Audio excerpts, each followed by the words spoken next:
This is a non-ASMR roleplay. I just wanted to talk about some of my D&D figures. These are kind of like my villains, I guess. This first one that you see on screen here, this is Arcturia, Arcturia. She's got dragonfly wings. I think she's really cool. She comes from the Dungeon of the Mad Mage D&D adventure, which I think a lot of the other villains from that book, all their minifigures are miniatures, pardon me, are very, very expensive. This one was the cheaper one. I think it was like $11 when I got it off of eBay. This is probably my favorite minifigure that I have. I love it so much. Up next, we have, this is a Bugbear Mauler.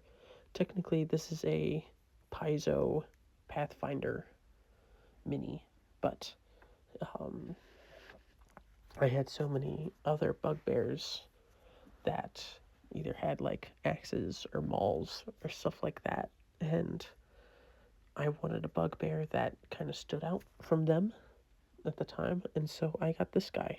He was like $11.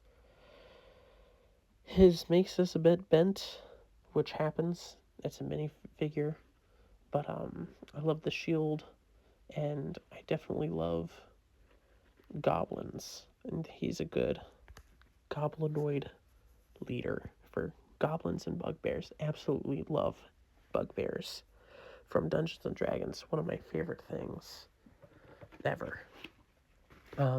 This guy, this is a Baranaloth. Baranaloth. It has a miniature released in 2023. I'm not sure for what set it was released. I'm not treating it as a Baranaloth. This is basically like aspect of an evil deity, possibly, or like demon or devil sort of thing, like boss fight sort of stand-in for something demonic or devilish.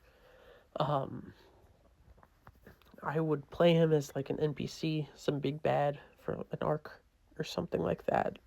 I think that's the best use for him. What I'm going to use him for, because I haven't played D&D with these miniatures in quite some time.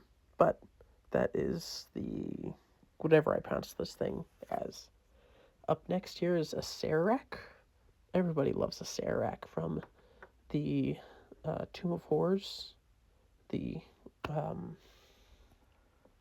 Tomb of Annihilation. That's it. Tomb of Annihilation. Plus, he's on the front of the Dungeon Master's Guide, I believe. Love this guy. Love this guy so much. Oop. I like classic, archetypical necromancer looking for eternal life. I think in the book he's trying to like found a god, like a larval god, which is interesting. But I love this miniature so much. It is just, it's one of those miniatures that you see it and you know it's D&D, and for some reason it gets you excited. It gets you excited to fight it or deal with it somehow or something. This is a let's see here. If I can find him and read him. Here we go. This is a humanoid red wizard. Nothing really special about him, I'm gonna be honest with you. But I don't have any other red wizards, and so I figured I'd use him as a stand-in for a evil spellcaster. I'm gonna be honest, I mostly only have spellcasters as villains. I need to get more martial villain NPCs, I guess. Outside of all the monsters, I don't really have anybody that like swings a sword and is going to monologue at you, which is fine. It's something I need to work on, but I do love this guy. He's so cool looking, even though he's a very early fig and his face is kind of wonky. I really love him. This is Valindar.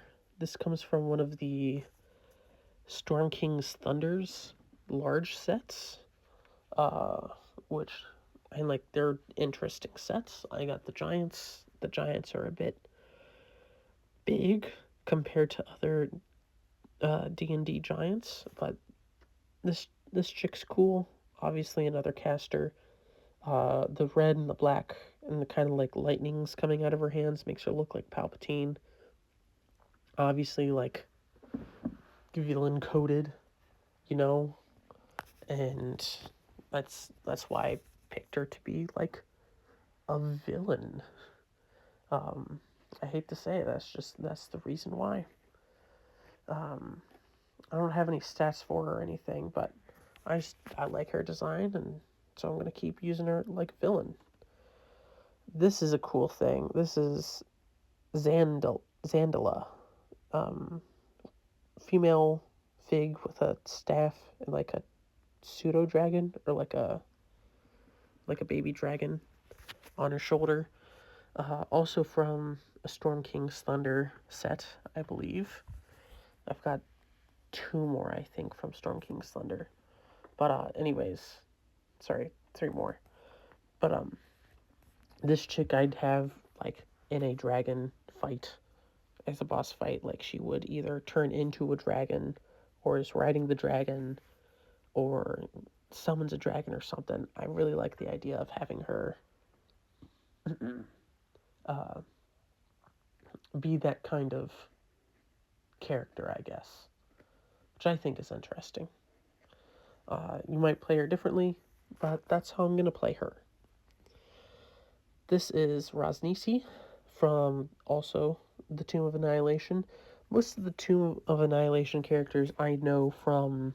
I never read the actual book, but I did watch the Acquisitions Inc. 2017 live shows. If you don't know Ac Inc., gotta check them out. They're like... They did to D&D what, for a long time, what Critical Role eventually did for D&D. But anyways, this Rosnisi's kind of like a snake person, not a naga. I'm forgetting the technical term for it, for what they are.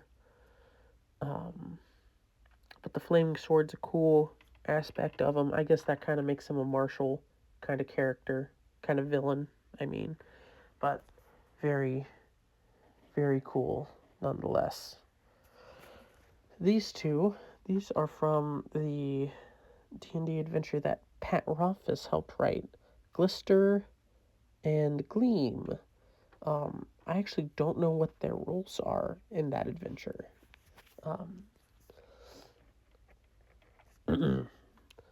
But I really like their design, and in the book, they had some teleportation,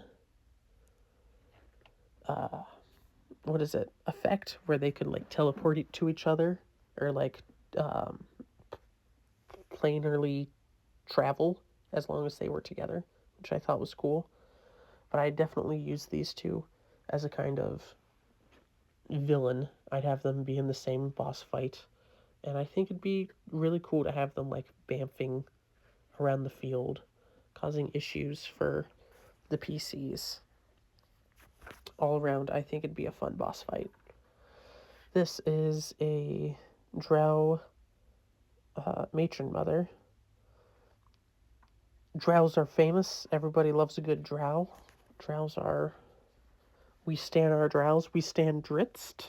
Dorn.